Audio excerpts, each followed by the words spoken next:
Okay, inshallah, we can get started. If I can request everybody to please turn their cameras on. Bismillah ar-Rahman ar-Rahim. Alhamdulillahi Rabbil Alameen. Sallallahu ala Muhammadin wa alihi at-tayyibin at-tahirin.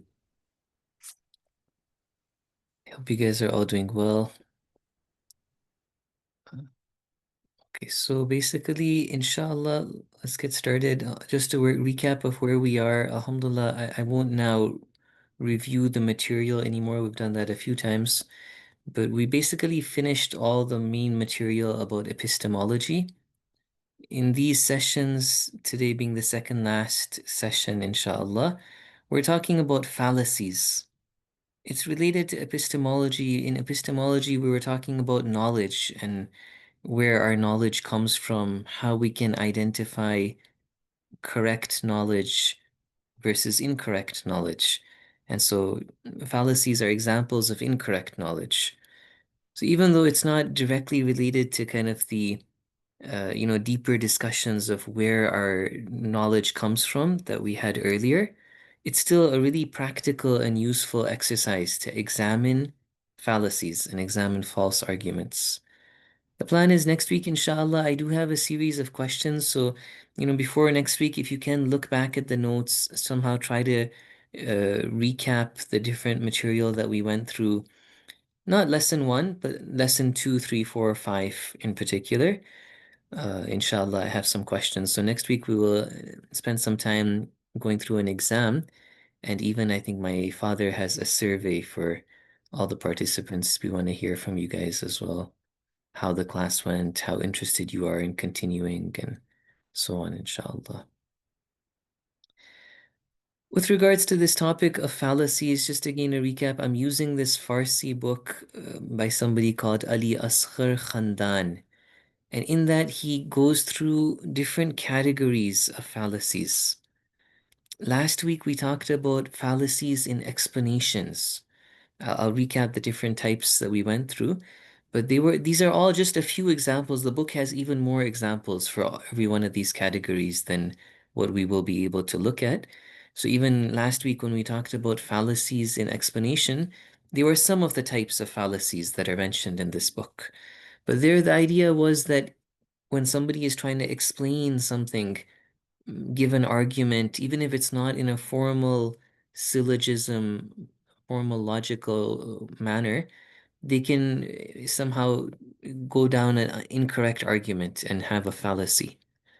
Okay, so I'll go through the examples we mentioned last week, but this week, inshallah, we want to look at two other categories, fallacies that are you'll see when I give examples, it'll make more sense to you that without even giving an argument, it's just trying to prove a point using something that's very illogical or emotional or, some kind of technique to just make a point without actually proving it. And then, on the contrary, we'll see examples of how we can criticize or a fallacy, a wrong way to criticize an argument without actually trying to negate the argument and prove it wrong. Again, just going using some technique, some fallacy, some incorrect manner to refute an argument. So that's what we'll look at some examples of today. There are other categories, fallacies when it comes to defending an argument, fallacies that are using a syllogism, a formal fallacies, meaning following the proper form of a logical argument, but then going wrong and other categories as well, wrong presuppositions and relevance fallacies. So I don't know if we'll get to all of these categories, but inshallah, some examples today and some examples next week, and then we will wrap it up with that. Just a quick reminder, the fallacies we went through last week that were to do with explanations. The main, maybe most important one was this idea of terminology being used incorrectly. Okay, in English, that's called a fallacy of equivocation. There's a nice cartoon here of the idea of evolution. Okay, even as Muslims, as believers, we would accept evolution in a limited way, that species may adapt, bacteria may adapt to, antibiotics, and some limited evolution is obviously going to be there. That's one thing.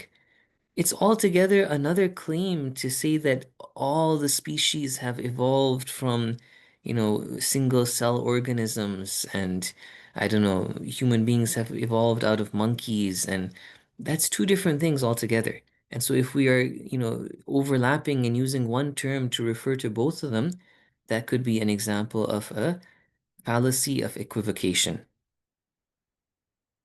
Another one of the fallacies we looked at last week was false cause.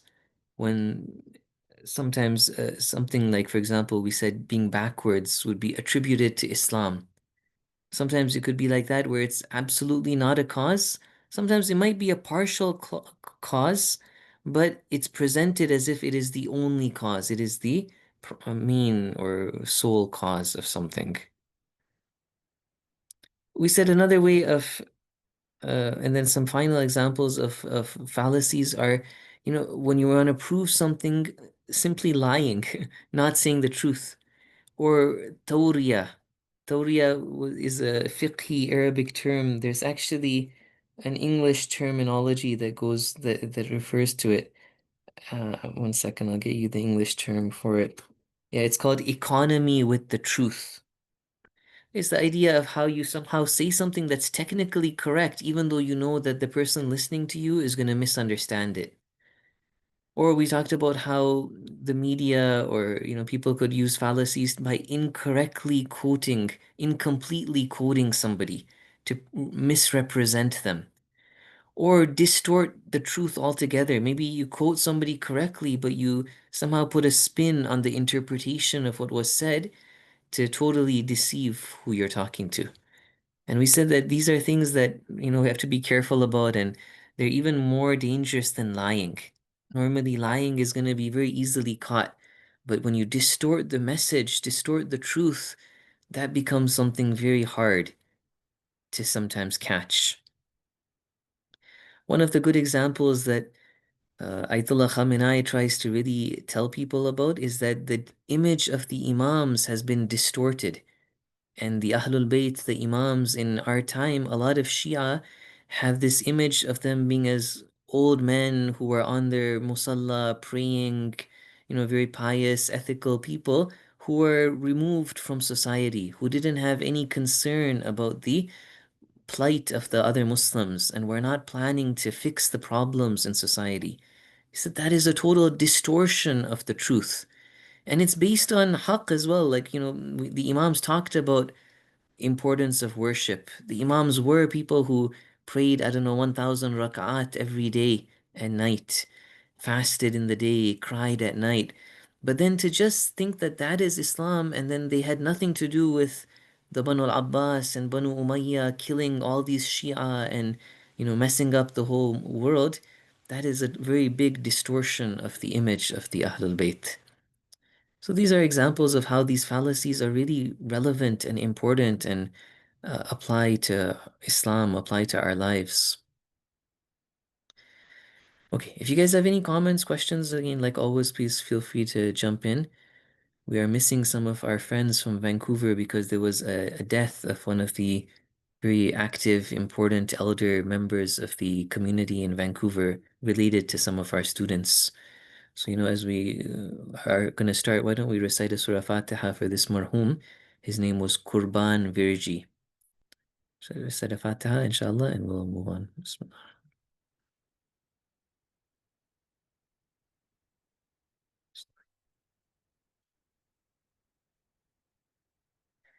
Okay, inshallah, today we want to, if there's no questions or comments, I want to start with, like I said, we'll go in a bit of detail, some examples of claims that are fallacies basically that do not even present an argument. It's like avoiding, it's going to very smartly, you'll see, avoid a logical argument and just claim something. And that's why it's a fallacy. We're going to go through like four or five maybe different types in a bit of detail, and then I'm going to give you an activity where I will give you some passages, some text, and I want you to try to identify which one of these quotations or pieces of text is which fallacy. Okay, so as we're going through the fallacies, just jot the names down, write it on your computer on a piece of paper, try to, inshallah, remember which name is for which type of fallacy.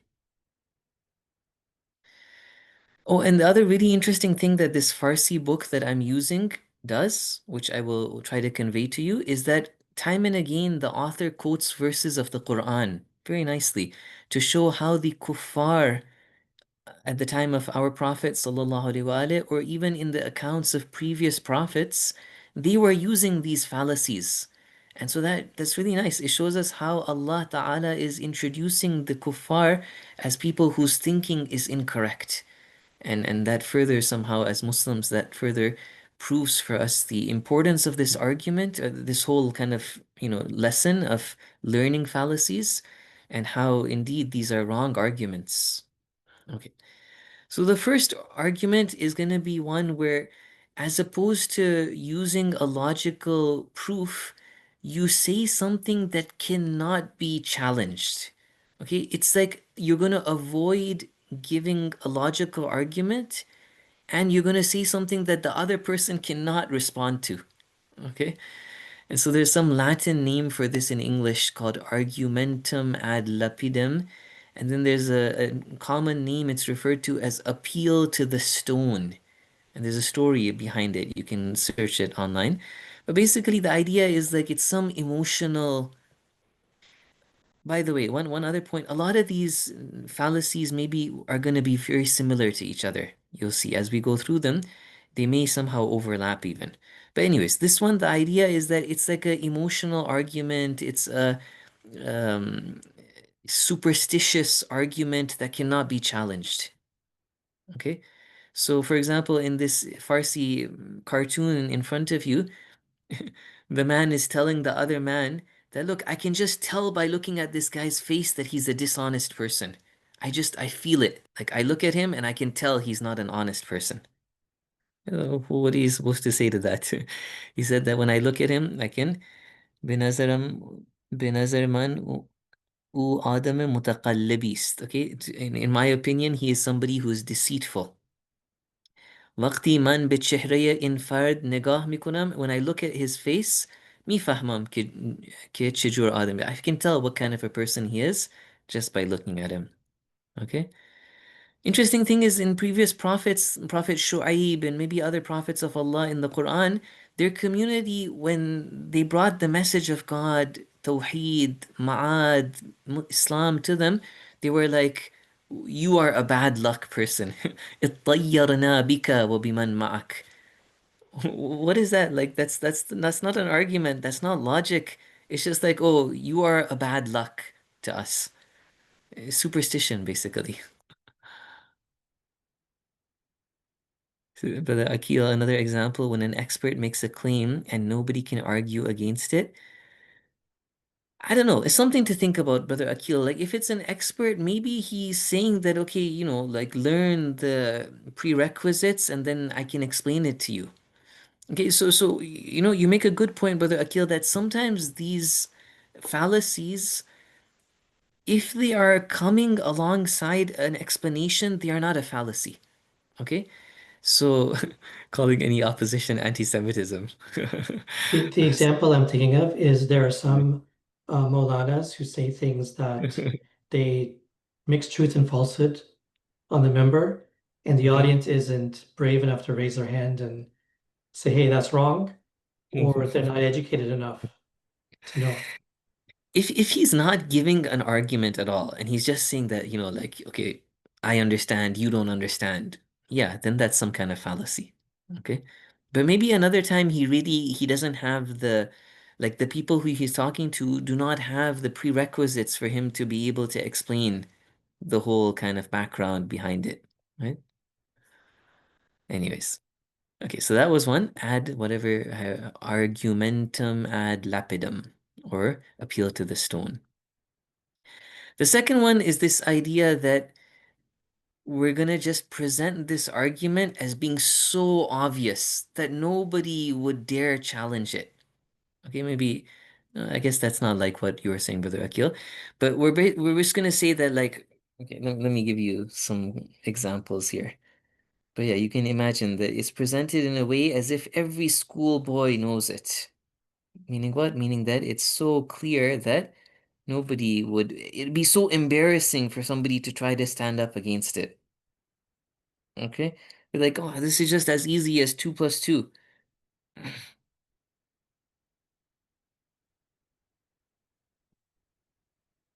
I don't know. Like there's an example here of yeah, anyways, I'm looking at the Farsi book. It's just giving a simple example here that it's like but the main thing is that when it's presented in this way that like oh, this is something so obvious. Everybody recognizes this fact. Okay?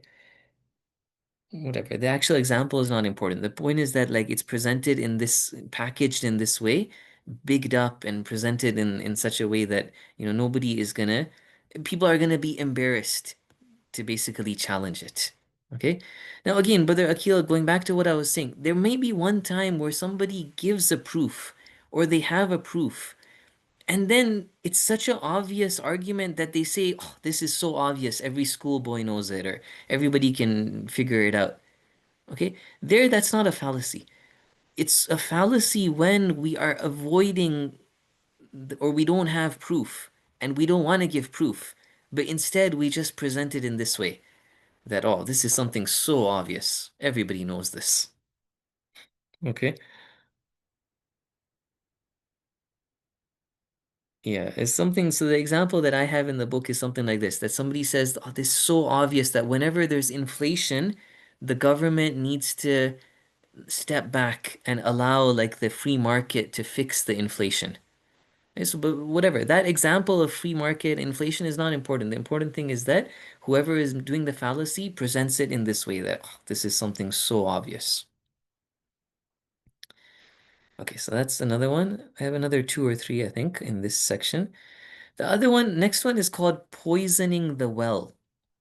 Poisoning the well is this idea that before you even allow the other person to think or say anything, or, as opposed to presenting an argument, you say that uh to reject this argument is like so stupid. Okay, so what again, it's similar to like the last one. There, like I said, all of these are similar to each other. There's subtle differences.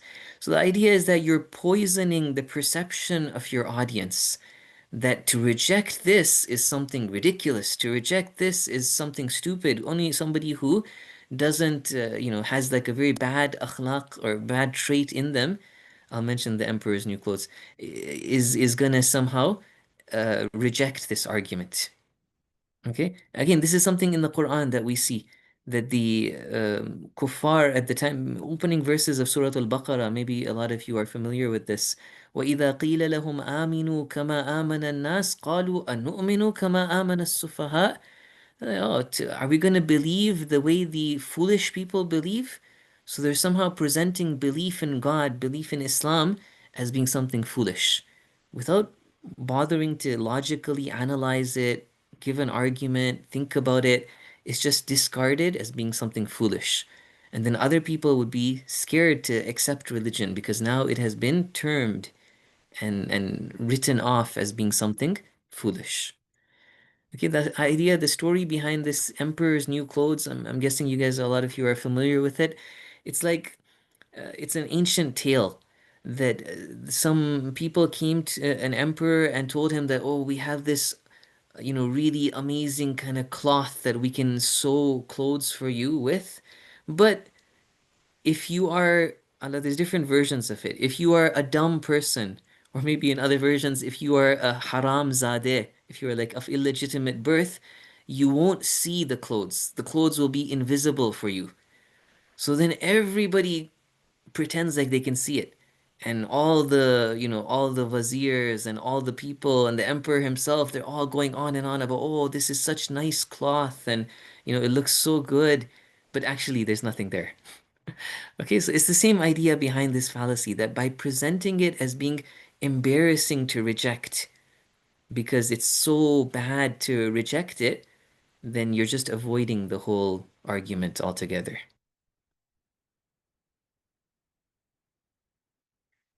The next one is basically the opposite.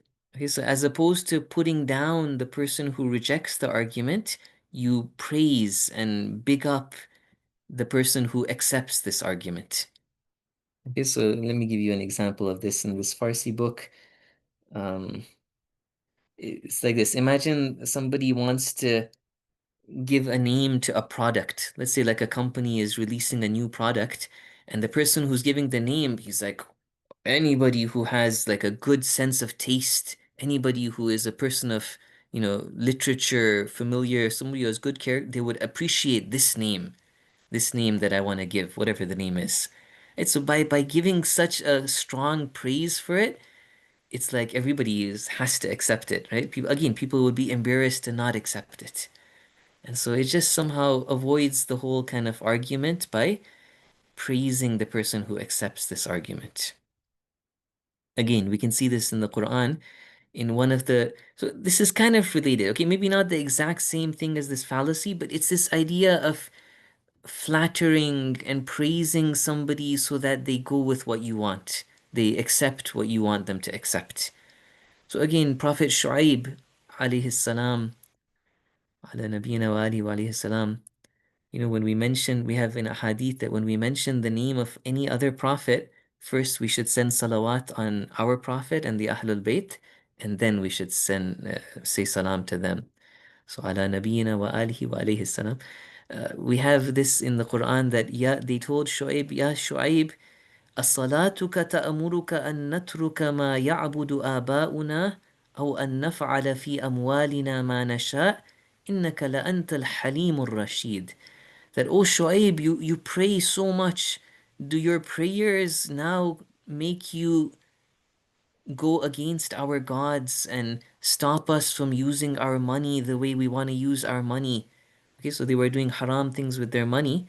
Not only was Shu'aib guiding them to worship Allah, but he was also trying to reform their bad financial practices. So they're saying that, oh, you pray so much. Is your prayer doing this now, making you stop us? إِنَّكَ لَأَنْتَ الْحَلِيمُ الرَّشِيدُ. Shu'aib, you are such a patient person. You are such a righteous, a guided person. Why are they praising him? It's like they want to flatter him. They want to somehow, make him feel happy, make him feel that, oh, they really praise him, they look up to him, so then he shouldn't oppose them. It's this idea. Trapping is like you're trapping the audience, you're putting them in a mind frame where they can't go against what you want to say to them. Okay, the last one that I have is an appeal to ignorance. Or no, I think there's still one more after this. Yeah, okay, there's still one more, mashallah. These are all examples of um, claims without proof. Okay, so the next claim without proof is an appeal to ignorance, where you say that this must be true because I don't know it to not be true. Okay, so for example, an example here is um, and we can do this both ways. We can say something must be true because I don't know otherwise, or we can say it must be false because I don't know any evidence for it. Okay, so examples here in the book that I'm using, believing in jinn is just superstition. Okay, because I haven't seen any myself, I haven't seen any academic research that proves that jinns actually exist. Just because I haven't seen it doesn't mean there's no proof out there. Okay, just my ignorance is not an argument that can be used. Or on the opposite side, it could say that, oh, the idea of luck, it exists. Why? Because I haven't come across any proof to show otherwise, to disprove it. Yeah, so this idea of appeal to ignorance, it's maybe more common when we want to prove the existence or disprove the existence of something. And again, this is something in the Quran that we see that the kuffar, when they wanted to reject the idea of the akhirah, they would say, we don't know what you're talking about. We don't know what this is. ما ندري ما الساعة إن نظن إلا ظنا وما نحن بمستيقنين. We don't know about the hour. Okay, so just because you don't know about it doesn't mean that it's wrong, doesn't mean that, there's no argument here. There are logical arguments that we can give about the need for the hereafter. And so, why don't you actually think about the logic and analyze the argument? You can't just say that, oh, I don't know. So it doesn't exist. That is an appeal to ignorance. MashaAllah, I'm going quickly through this. We're going to finish this soon. If you guys have any questions or comments, please do feel free to jump in. The last one of the arguments without an or fallacies, because it's a claim without an argument, is the idea of shifting the burden of proof. Okay, so the person is making a claim, but rather than trying to give evidence to show why their claim is right, they say, okay, if you don't believe it, you have to give evidence to prove that it's wrong. Again, like I said, all of these are similar. Okay, there's subtle differences here. It's kind of like the last one. But here it's basically focusing on this idea that you're challenging somebody that, okay, if you don't believe it, prove it wrong. No, normally, if you want to make a claim, you have to prove it. You don't just say, okay, I have to prove it wrong. You have to claim it in the first place if you're making that claim. Okay, so um, yeah, we can think of lots of examples of this. Again, somebody might say something like this, that, okay, this suggestion of mine is a good suggestion. Anybody who doesn't agree, you have to tell me why it's not good. No, that's not like a logical argument. First, if you have a good suggestion, you should give evidence, proof, something. Eh, This is somehow like, earlier in our discussions on epistemology, we did talk about how we come to know something, that at times we can know something by probability. At times we can know something by going to experts. Okay, so keeping all that in mind, those would be good arguments if you had probability statistics done carefully, not in a wrong way, a strong probability, or, the word of experts. All of that could be evidence you could give for any of these arguments. But all of these arguments we just went through are examples of how somebody doesn't give that evidence. And instead, they just want to avoid the argument altogether. Again, there's lots of examples in the Quran. I didn't put a verse over here, but in the book that I'm looking at, there's like four different verses of the Quran to show how, again and again, the kuffar would do this. When they didn't understand the hereafter, they didn't understand the logic behind Islam, they would make ridiculous requests from the prophets of God. That, for example, فَأْتُوا بِآبَائِنَا إِن كُنتُمْ صَادِقِينَ. They would tell the Muslims that, okay, if you say that we're going to be raised in the hereafter, then bring our forefathers back to life. Like, that this is somehow going, okay, maybe again, these are verses of the Quran that the author is using because they're somehow similar to these fallacies. Maybe it's not exactly like this fallacy, but it's this idea of avoiding an intellectual understanding of the argument and instead making a ridiculous claim. That's the idea behind shifting the burden of proof. So even over here, the kuffar, like, let's not talk about why the day of judgment, heaven, hell could be true. Instead, we want you to bring our forefathers back to life. And then if you do that, we'll believe that we can come back to life. Okay, or in other verses of the Quran, it says, فَأَسْقِطْ عَلَيْنَا كِسَفًا مِنَ السَّمَاءِ, that if you are true, then make pieces of the heavens fall down on us. What kind of ridiculous claims are these? ائتنا بعذاب الله إن كنت من Different verses of the Quran are quoted, but basically the idea is the same behind all of these. Okay. At this point, I want to take a quick break, and then, like I said, I'm gonna give you guys some in the chat. I will share some examples of arguments. Okay, so I have some texts ready, inshallah, that are examples of the previous few arguments that we looked at, fallacies that we looked at. Okay, so not arguments. In fact, the whole point was it was the lack of an argument. So I can quickly, we can quickly run through them again just so they're fresh in your mind. And then, inshallah, I'll share the activity with you. So there was argument ad lapidem. Okay, the appeal to the stone, which was basically just shutting down any kind of discussion. There was the idea that, oh, it's so obvious, everybody knows it. There was the idea of poisoning the well, making somebody who rejects it look really bad. Trapping, the idea of making somebody who accepts the argument look really good. Appeal to ignorance, that I don't know, so it must be wrong or it must be right. Shifting, and the last one was shifting the burden of proof. That, okay, rather than talking about the argument, bring me, rather than me proving it, you bring a proof for me. One second, guys, I'll just share some text with you.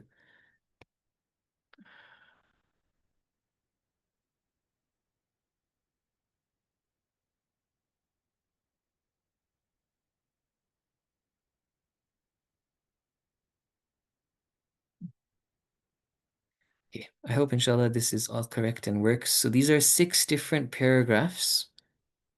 Each one is its own. Okay, I've reached the limit of the chat. One second, I'll just send it in pieces. I'll send 6 different messages in the chat. Each one is an argument that inshallah I want you brothers, sisters to read and think about which fallacy it is an example of. This was the first one.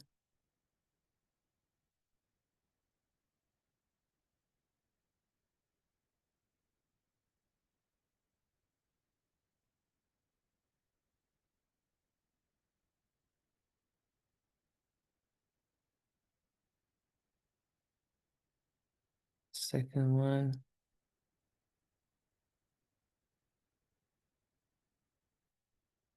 I just tried to type these out from Farsi and translate them, and I didn't get a chance to properly take a look at them. So inshallah, I hope they all are correct. We'll go through them together, inshallah. I'll give you guys a few minutes to read them. It shouldn't be too hard. Inshallah, you read them and figure out which fallacy it is. Some of them are a little bit longer. These first 3 maybe are a little bit longer. The last 3 are shorter.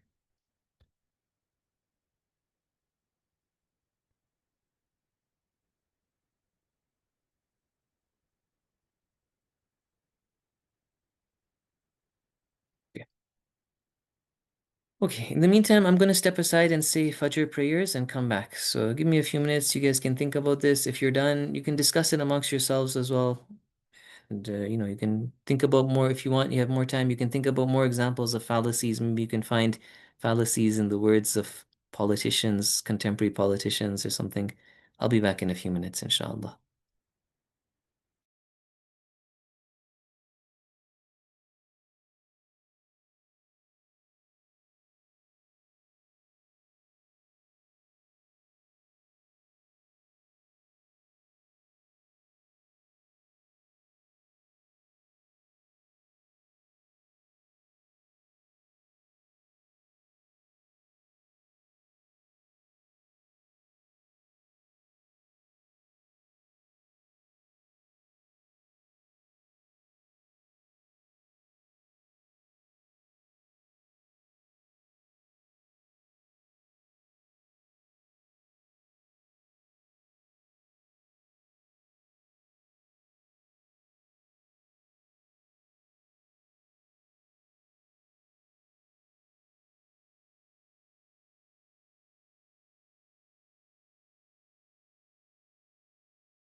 Okay, brother, sister, assalamu alaikum.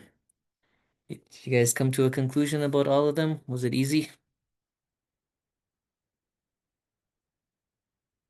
Yeah, I'll read it out, I guess, one by one, and we can quickly see if the conclusion that you came to was the same as what this book is telling me. One second, I'll just make sure I have the Farsi in front of me as well.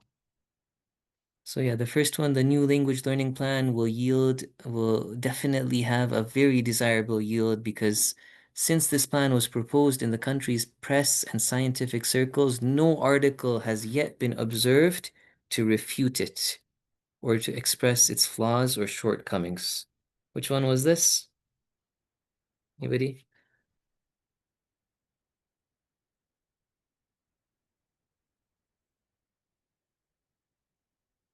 Appeal to ignorance, poisoning the well. We had two different options here. Um,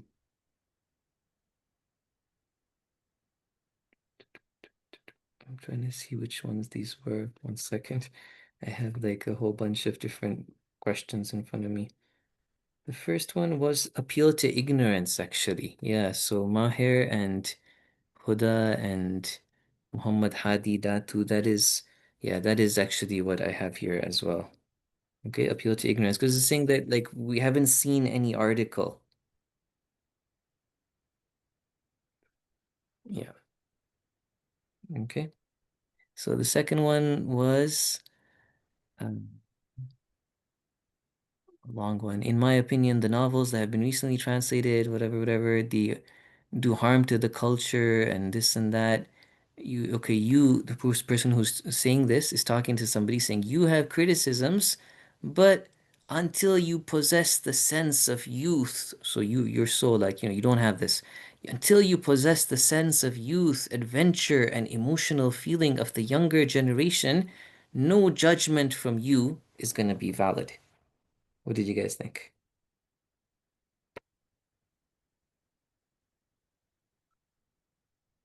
Yeah, Muhammad Hadi Ahsant.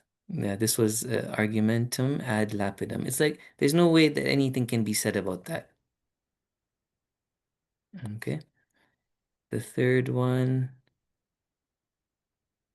of the very important issues in linguistics is the stage of coining and understanding words, theory. It's worth noting that no one has refuted this theory so far. You too can think about it. I welcome your critical perspective. What did you guys think?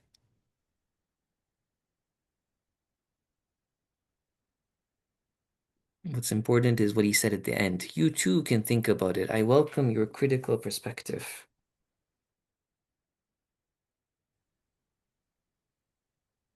Yeah, shifting the burden of proof. Ahsan, Sister Huda. Okay. The next one, the fourth one was today, if you ask any passerby on the street, they are aware of the necessity of expanding the screening of films from the Western world in the country. This is an obvious point that should not be doubted. What do you guys think? Obvious point should not be doubted.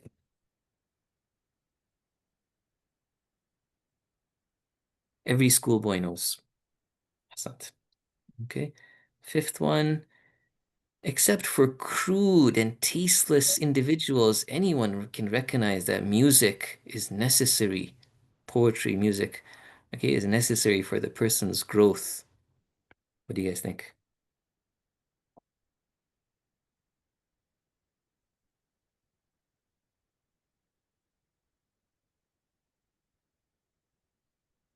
Poisoning the well. Ahsant. And last but not least, number six, I'm not saying it's obligatory for you to change your field of study, but it's expected that on your own intellect, because of your wisdom, you will discern the necessity of changing your field of study. Trapping. Exactly. Okay, so the opposite of poisoning the well, where this time we're praising the person to just do what we want them to do. Very good, mashallah. Okay, inshallah, I just will quickly present, not as in as much detail. We'll go through a few more fallacies.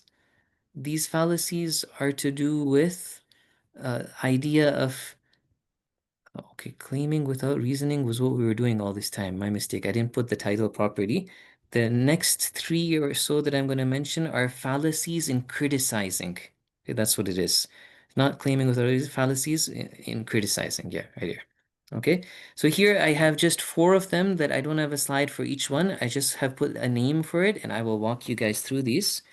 These are four different fallacies in the when you want to criticize somebody. The first one is funny. It's just like you don't let them talk. Interference. As they want to present their argument, you just interrupt them. Okay? So let me just, I mean, we can all think of examples of that, but the amazing thing is that these are in the Quran as well. Okay, so imagine somebody's like, giving a long talk and they're about to like explain this really important point about, I don't know, akhlaq or politics or something. And then you're like, sorry, we have to give chai right now. Okay, or sorry, we have to go to the washroom. I can't listen to you. The idea is that like if you say that in order to stop them from giving their argument, then that becomes this fallacy of interference.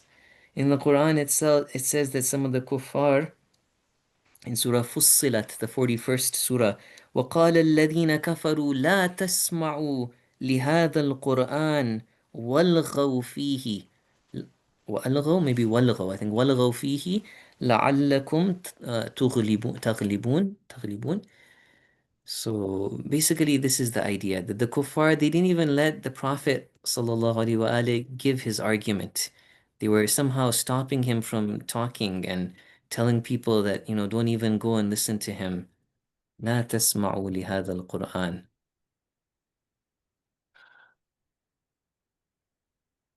Okay. لا تسمعوا لهذا القرآن والغوا فيه لعلكم تغلبون. So this is an example of a fallacy. Okay. The next one, you guys can see the slide again, right? Yeah, okay. The next one is called Your Word is Unclear. Okay, rather than analyzing it, rather than understanding the argument, just to disregard the argument, you say, "Oh, this doesn't make sense. This is unclear. Okay, whatever you're saying, I don't understand it. It doesn't make sense to me." Okay, again, this is something that we see in the Holy Quran. Shu'aib again, ala nabiyina wa alihi wa alayhi salam, in one of the Surah Hud, the community of Shu'aib, they tell him, Ya Shu'aib, ma nafqahu kathiran mimma taqul, wa inna lanaraka fina da'ifa. Okay, maybe this is another fallacy that I didn't bring. There's a fallacy where you just kind of use your force and your power to be like, you know what, whatever you said is not important because I have power. So these people of Shu'aib, first they said, Ma nafqahu kathiran mimma taqul. Oh Shu'aib, we don't understand what you're saying. So that's the example of this. Your word is unclear. That you disregard an argument and you just say that, oh, it's not clear what you're saying, rather than actually thinking about it. Then the second thing that they said is, وَإِنَّا لَنَرَاكَ فِينَا ضَعِيفًا. And oh Shu'aib, we see you to be a weak person. This might actually be an example of another fallacy where you just somehow, because of your power and your force, you don't listen to other people. That was the second one. The third one is that of falsification. Again, these are, like I said, a lot of these fallacies are similar to one another. This one is just saying that somebody says that because, again, I don't believe it, it doesn't make sense to me, I don't agree with it, so I'm gonna say that it's a wrong argument altogether. Okay, so if just somebody makes this claim that like according to me it's false, it doesn't make sense, that is a fallacy. Because why? Because they're not properly like somehow looking into the argument, thinking about it logically. They're just writing it off as saying this is something false. Again, we can find lots of examples in the Quran where the kuffar, the disbelievers, they did that. بل كذبوا بما لم يحيطوا بعلمه ولما يأتهم تأويله. These kuffar, they very quickly rejected things that they didn't understand. That's the idea here of falsification. Okay. And the last, inshallah, of these fallacies is this idea that you just present it as being a very weak argument. So when you hear an argument, you write it off right away and say that, oh, this is nothing. That's why it's called this is nothing. I don't know if there may be like other English terminologies here. This is how it was presented in Farsi, that the fallacy of this is nothing.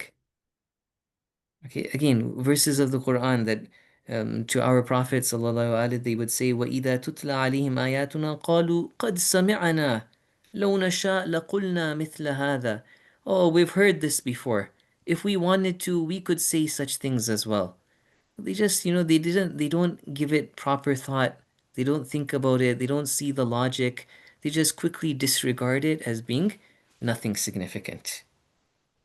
So these are all different examples of fallacies.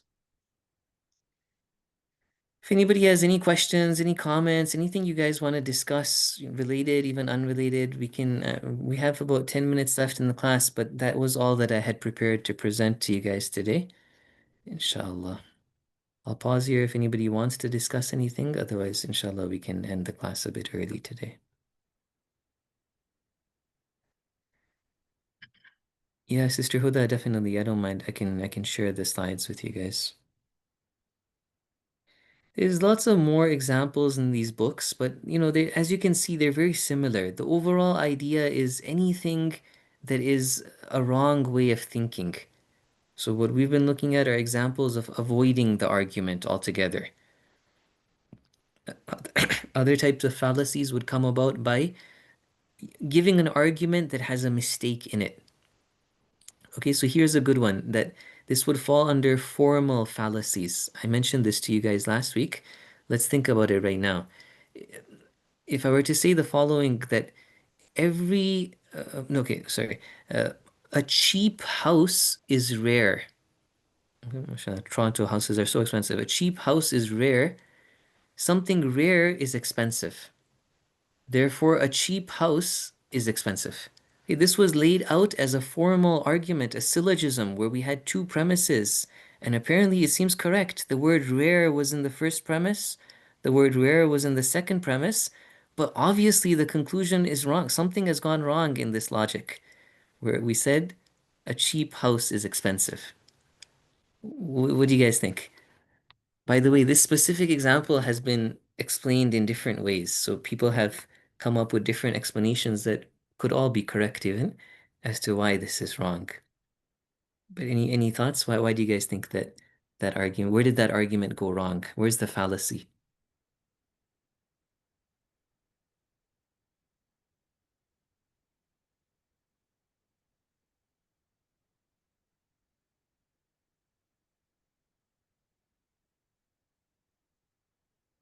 Okay, well, mm, Sister Huda, rarity is expensive, which is not true.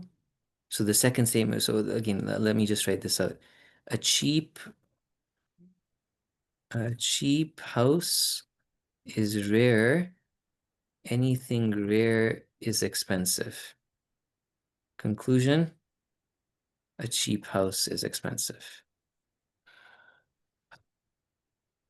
Son, mashallah, you know what? Sister Huda and Sister Fatima said two separate things, which are two different explanations. So this example was given in the book that I'm looking at, and in the book it said there are different answers that are given, and the two answers are exactly what Sister Huda and Sister Fatima have said. So one example or one answer to this problem is that the second preposition is wrong. To say that anything rare is expensive is a wrong statement. Okay? And therefore, the conclusion obviously is going to be wrong if the one of the initial prepositions is wrong. And that's what Sister Huda said initially. Another explanation is that the word rare is not being used in the same way.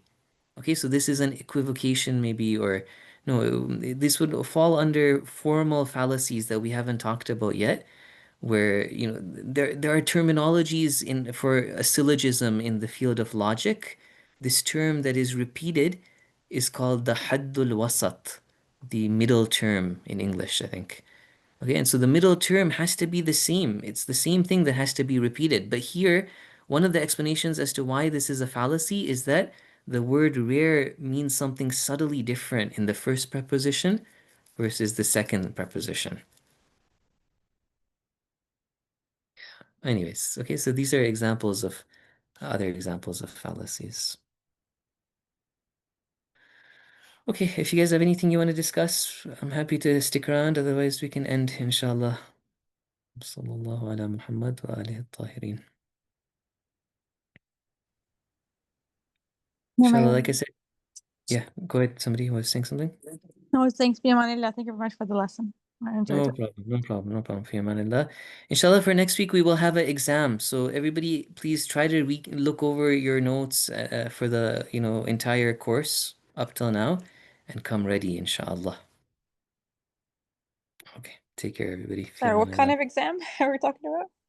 I mean, don't worry, it's not like your degree, but I'm just gonna give you some questions, especially to do with what we covered in lesson 2, 3, 4, 5, about the ways that we can attain knowledge and, skepticism, answering skepticism, just to kind of recap, inshallah, also from my side to see, inshallah, how much you guys were able to benefit and understand from the class, Yeah, inshallah. inshallah. Jazakumullah khairan. Okay, take care, everybody.